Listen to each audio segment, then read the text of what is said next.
That's how you learn new things. That's how you take new opportunities. Opportunities are not things that you're already aware of and great at, are things that scare you. It's an unknown ground. So when you do get those opportunities, jump for it and ask for time to learn and be able to execute.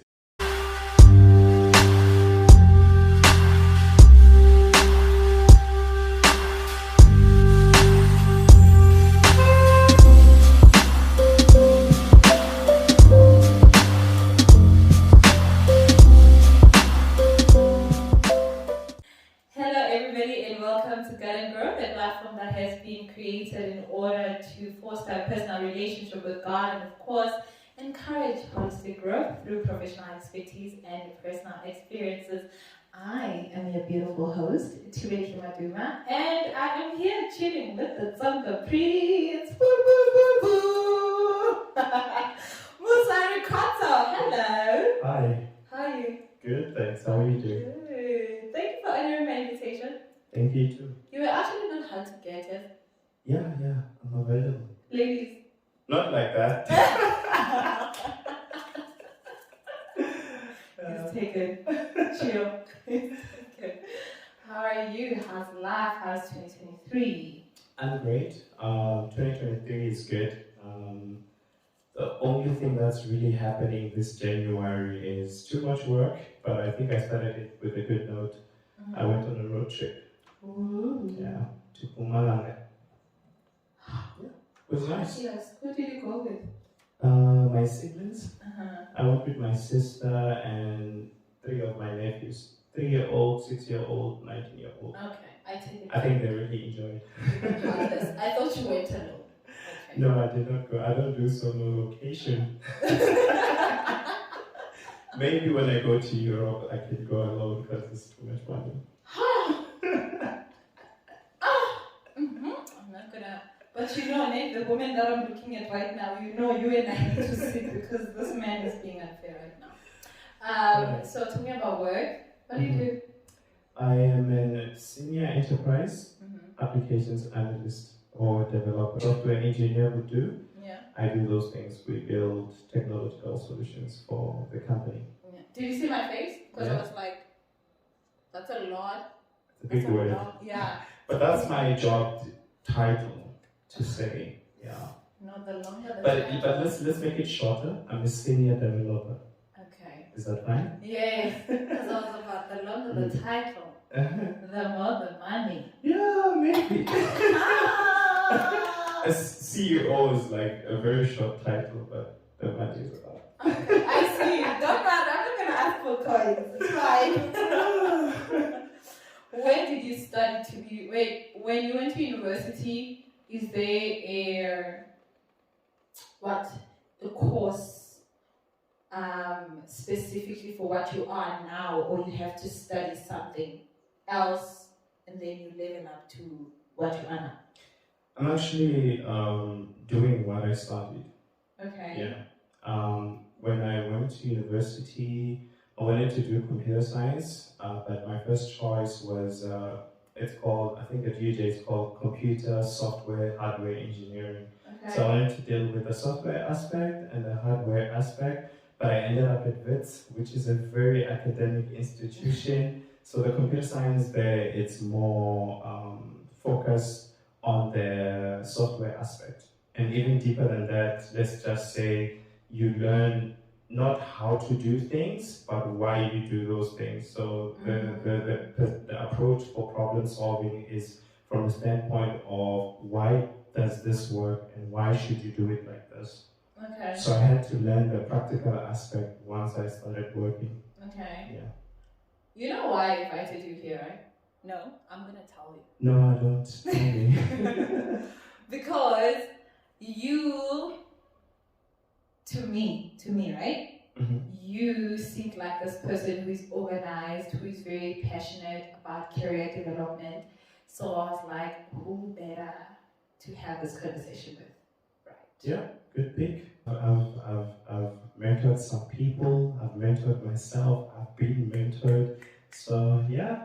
Yeah. Good pick. I don't make mistakes, guys. God aligns me with the right people to have these conversations.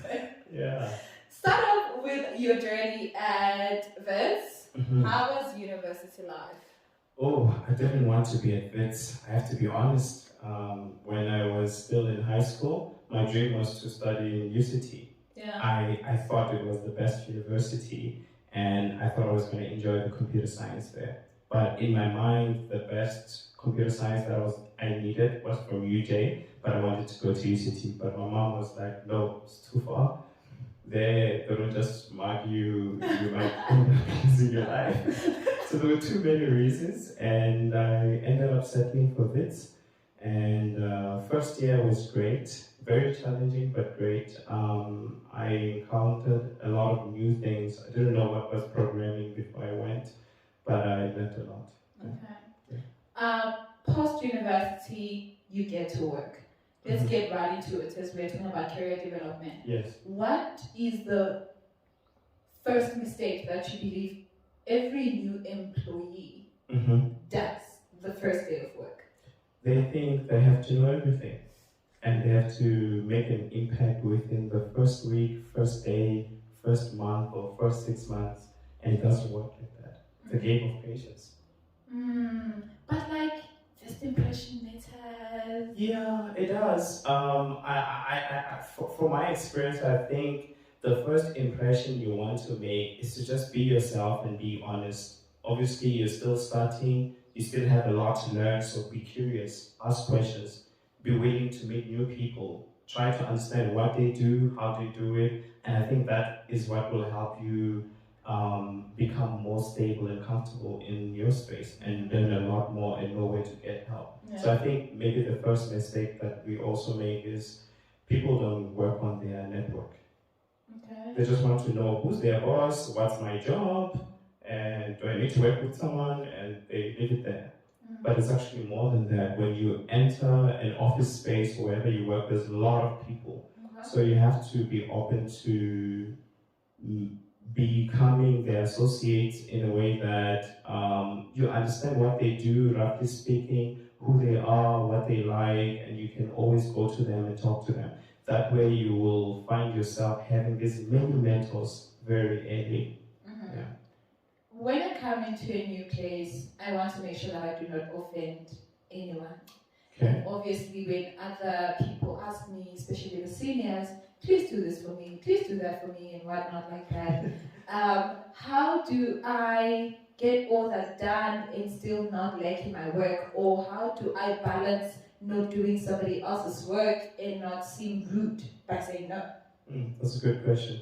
I would say the first thing is you don't want to ask your seniors to do things for you, because the idea of the corporate space, the seniors usually are the ones who we do things for. If you think about it, when you go to work, your purpose or your objective is to make your boss's job easier, right? So what that means is your approach should be, I want to learn how to do my job. I want you to guide me. I want you to give me the steps. I want you to tell me how to do this, or I have this challenge. So when you speak to your seniors or people whom your work depends on, your approach should be, I'm trying to get here, I need your help. How can you help me? I'm stuck here, I don't understand this. So if you take that approach, then everyone is willing to help you. Yeah, but if you want people to do things for you, they will never prioritize you. But when people want me to do things for them, and it ends up affecting my work, how do I deal with it? So you have to learn to manage expectations. Obviously, when you're starting off, you don't know what's expected of you, which is fine. My thinking is one thing you could potentially do to make sure that you're one step ahead is to sit with your boss and ask him, so what is expected of me in this first 3 months, in this first 3 weeks, and then he will explain that, and from that you can start drawing out the boundaries so that you know how much and how far you need to push yourself and where is beyond the boundary. Yeah. Okay. I have gotten this job, Mm-hmm. but I lied my way through this job. somehow, Yeah. I said that I know how to do this, but now I realize I realize, obviously, it's clear I do not know how. Mm-hmm. How do I keep my job without being obvious that andinazo esa skill bekuthiwe siyafunakala? How do I cover my lies? Yeah, they say if you put skeletons in the closet, they will eventually come out to fight you, you know? So, but I think maybe the first thing that you should do is to be honest and tell the truth.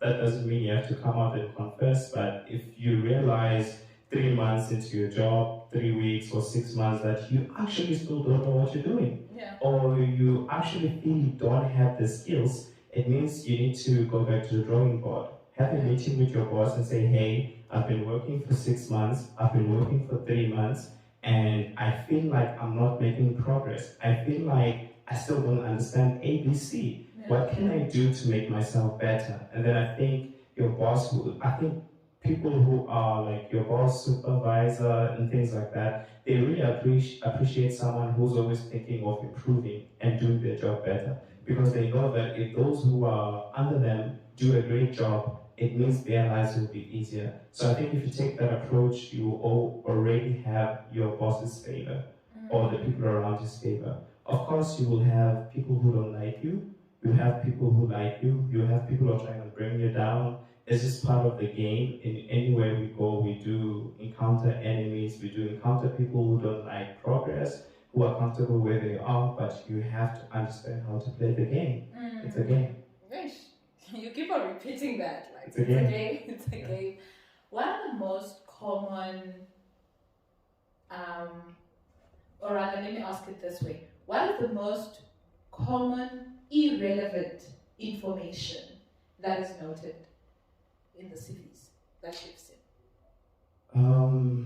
Saying a lot of things about yourself, like you studied math, science, and this first additional languages in high school. That is so irrelevant. So I'm saying this from my experience. So I have done a couple of interviews where I was hiring people to work under me in my current job. I've done that several times, and looking at people's interviews, I realized that I didn't care what they did in high school. I didn't really care much in terms of their personal details that are not work-related, like hobbies, personality, and things like that. I looked at the first page. I think the first page of your CV, the moment I look at it, I should understand that you went to this university, you're currently busy with ABC, you have experience doing ABC thing, and that already tells me a lot about who you are, and I have an idea of what type of questions I should be asking you in the interview. Because at the end of the day, you just want to see if this person is a potential fit, and then you call them to the interview, then they can tell you about page 2 and 3, which you don't need. That's why resumes are relevant. Guys, almost like saying, interest, I like reading, writing, adventurous person. Waste of time. Did Africans and French. Hold on. Yes, I like it. Yeah, but I think maybe just to make sure that I'm not just putting down everyone's CV in case they feel invalidated. It also depends on the position you're applying for. So if the position you're applying for is more people-oriented, it could be useful to explain those things about your personality trait, you know? Yeah. And also if the place where you're submitting the CV, it first goes through HR where they need to try and understand you as a person before they think about the job. It's also relevant. But I think at the end of the day, your CV should just highlight your capability and your potential. It should not try to sell you as a person that you're great at this or that, but it should just highlight who you are and what you have seen, right? This is my burning question. I've always wanted to ask this question. Okay. Do you not in your CV that you left a job because you were not happy? No. How like you need to mention reasons for leaving? Is it necessary for you to state reasons for leaving?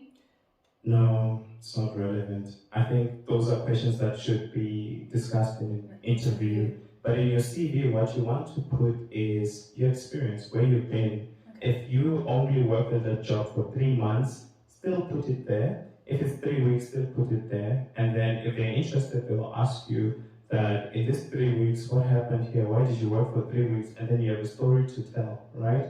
And you tell it from your perspective. You don't want to put information there and then it gets misinterpreted and they don't even consider you, right? Yeah. Give me top 3 do's and top 3 don'ts in an interview. Don't go to an interview which you did not prepare for. Number 1. Don't give a biography of your life in an interview. Write a book, guys. Write a book. Yeah, write a book. No one is interested in that. Just be straight to the point in your responses. Even if they say, tell us about yourself. How did you grow up? Just go to the point, okay? And then number 3, practice. Try to understand if this interview involves some technical questions or they're just going to ask me personality questions or things like that. Go to YouTube, Google how to prepare for psychometric tests, how to prepare for technical interviews for coding, how to prepare for personality questions. How do I answer the interviewer when they ask me what are my weaknesses? A lot of people don't know how to answer that question. You know, we always get it wrong that they expecting you not to have weaknesses, but that's not the point. Do you mention, how do you strategically, right? Murni. No, first language. I'm comforted. How do you strategically mention your weaknesses to actually seem like they are strengths? That's a good point. And that's what the interviewer is expecting. Yeah. So if you ask what are your weaknesses, and you know you have a weakness of maybe being impatient, or maybe not keeping time, or maybe you don't like working with people. What you should actually say is one of my weaknesses, or my weaknesses I don't work really well with people that are like ABC, but I am currently taking a course on Udemy that talks about personality and how I can make better relationships with people and conversations and be in a good space with them, in good terms with them. That's smart. Yeah. Yeah, I should say that. I should say that because I know when I get into you a must project, embrace your weaknesses, but you must show that you're actually working on them. Yeah, no, that's powerful because I know when I get into a project, I immediately want to take over. I want to be the leader, and that is because I feel like people are taking so much time to get started, or people are okay with just average performance. Like, I want to make it better. So my advice would be, I'm also like that, I have to say, but when I got to Anglo American, one of my colleagues has always been telling me this for last year and this year, that when I came in, I was shy. And I'm not a shy person. Yeah. I wasn't shy. When I came in, I accepted that I'm in a new space, new people, I'm gonna be doing new things. I don't know anything. So I have to be humble. I'm starting at the bottom. I have to accept that reality. So I made sure that I listen twice and speak once, you know? I spent a lot of time listening to people and a lot of time understanding the company, the people that I work with, and did my part diligently in the background. And eventually and slowly you start to gain or to earn that confidence or that will to say, I have a standard in the way I do things personally. You allocate me my piece to do my job, I excel at it, I move fast. Then you realize that this boy is different, you know? And the rest of the people are busy procrastinating and delaying, like you're saying, the whole big project is not moving, but your part is like done a long time ago. So what you do is, you do your part and you go beyond that. Because whoever you're reporting to, they always have something to give you back. And that will give you the respect of everyone around you, and they would want to imitate you at least. They would want to learn from you. Now you gain their confidence.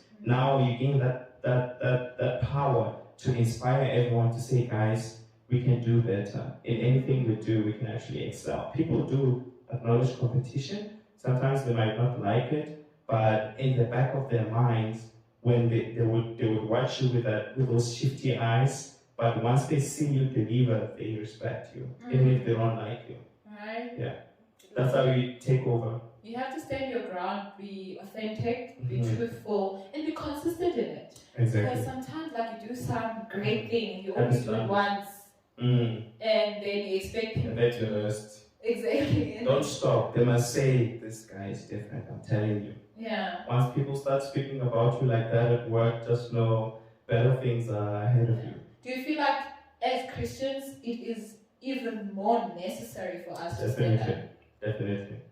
If you look at Daniel's life was like that. I think he was so good at the way he did everything that everyone respected him, and they gave him, they honored him by giving him high positions to take care of the whole kingdom of Babylon. You know, so we should be like that so that we can start sharing that spirit of excellence with those around us, and they'll start wondering why you like that, and they'll ask you the questions, right? Faithfulness to little things, faithfulness to bigger things, right?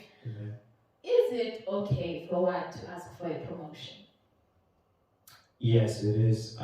But I have a strategy that I teach anyone who's always complaining about salary, even the people who I hired that work under me, isn't it? They have to negotiate with their employer a salary. I even coach them as well to say, look, you come in, you start the year, you work, there's no set goals, no expectations, nothing. You just come and do your job normally. The year ends and you expect a raise. Why should you get a raise? And they usually don't have a say for that. And they usually don't have anything to present to the employer that is compelling. So what I taught them is that when the year starts, or when you start your job, sit down with your boss, ask him, boss, what's important to you this year? What do you expect out of me? What do you think are the most important things that if we get this across the line, you would be really impressed? And I'm telling you, your boss would have those things. And then he'll tell you those things, you mark them down as your objectives. If you feel there's something missing that you want to add as well, add it there. And you can even tell him as well or not.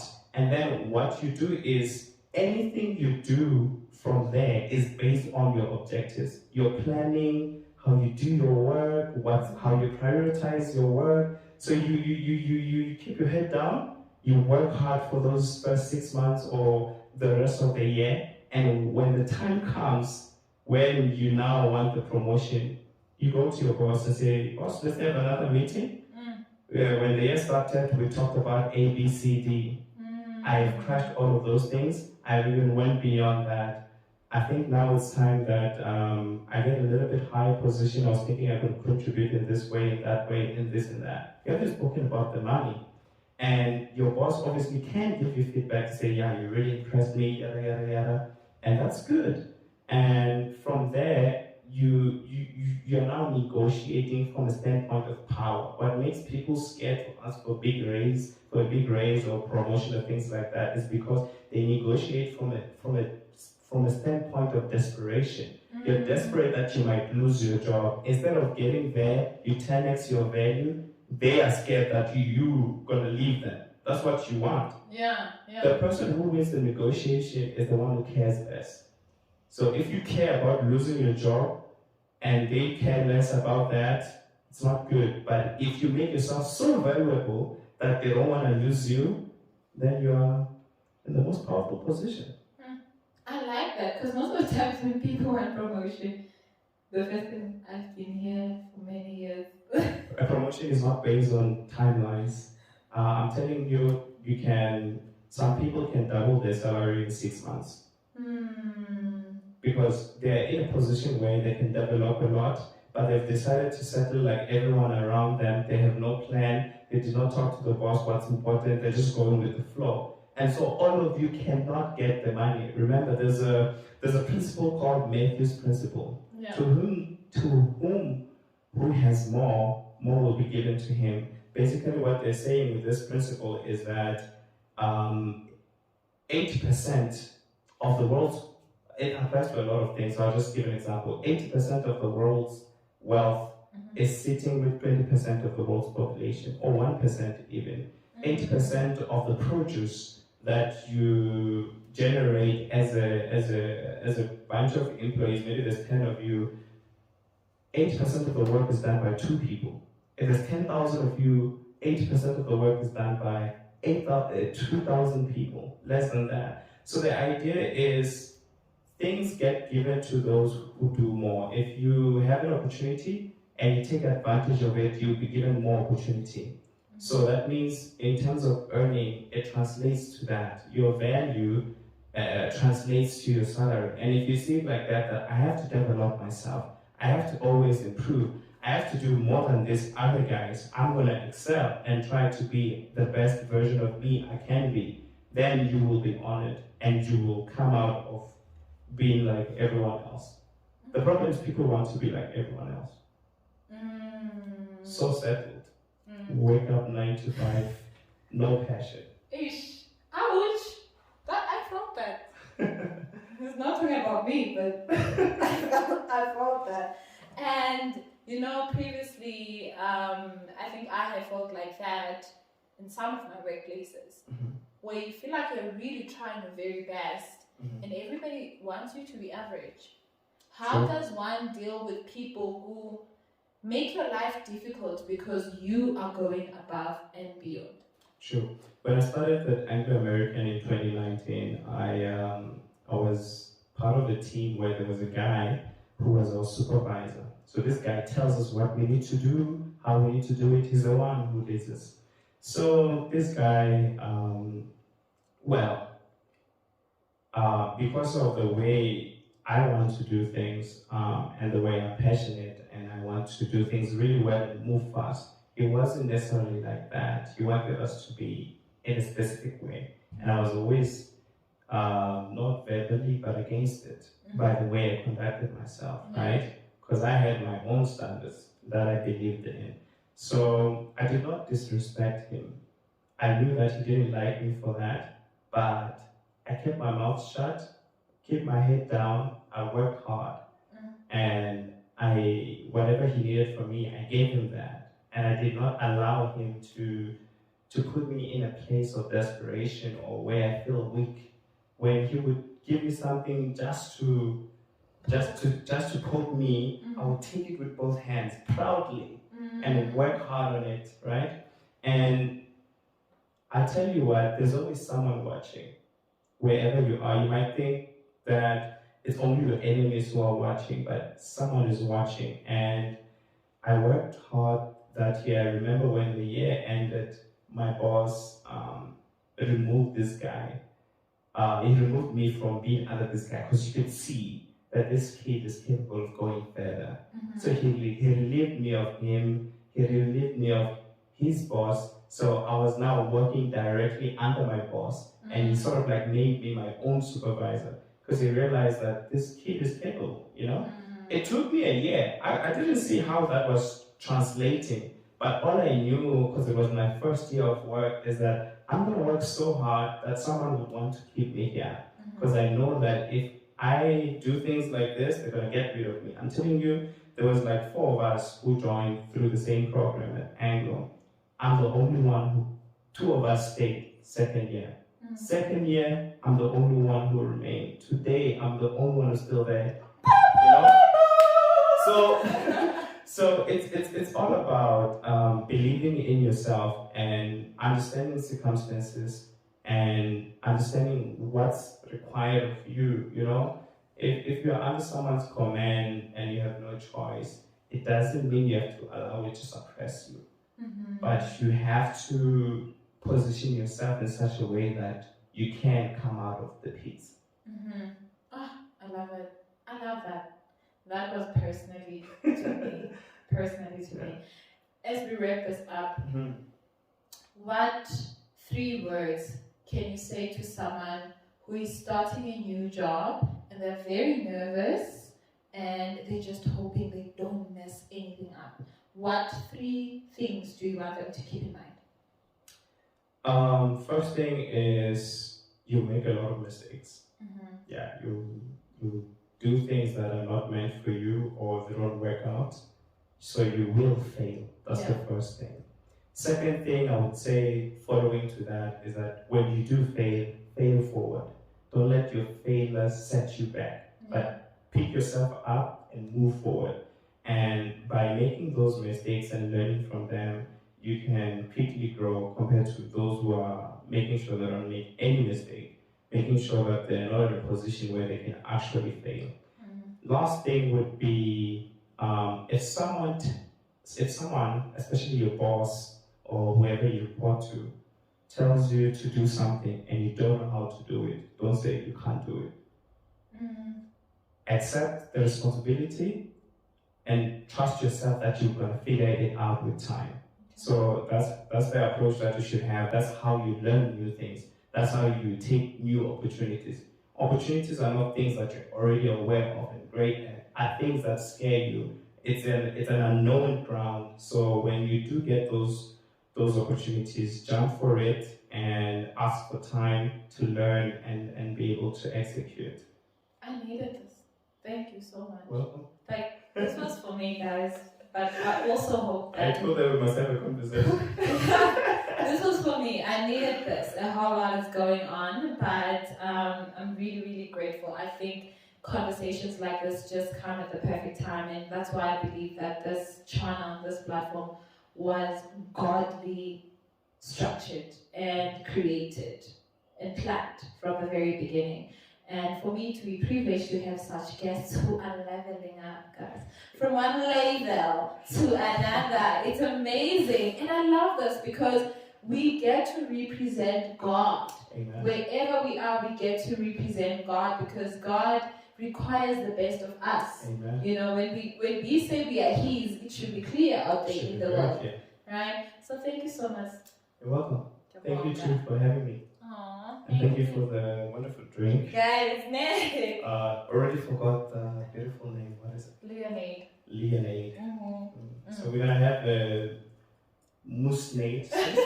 Yes, we are working on a Musnade. Yes, very soon. This is Gonna Grow, a platform that you should definitely be part of. Do not forget to subscribe. Press the notification bell so that you can be notified every time I post a video. Like, comment, and share. Let other people please have a taste of this goodness. By all means, take care of yourself, from me and my guest. Bye-bye. All right.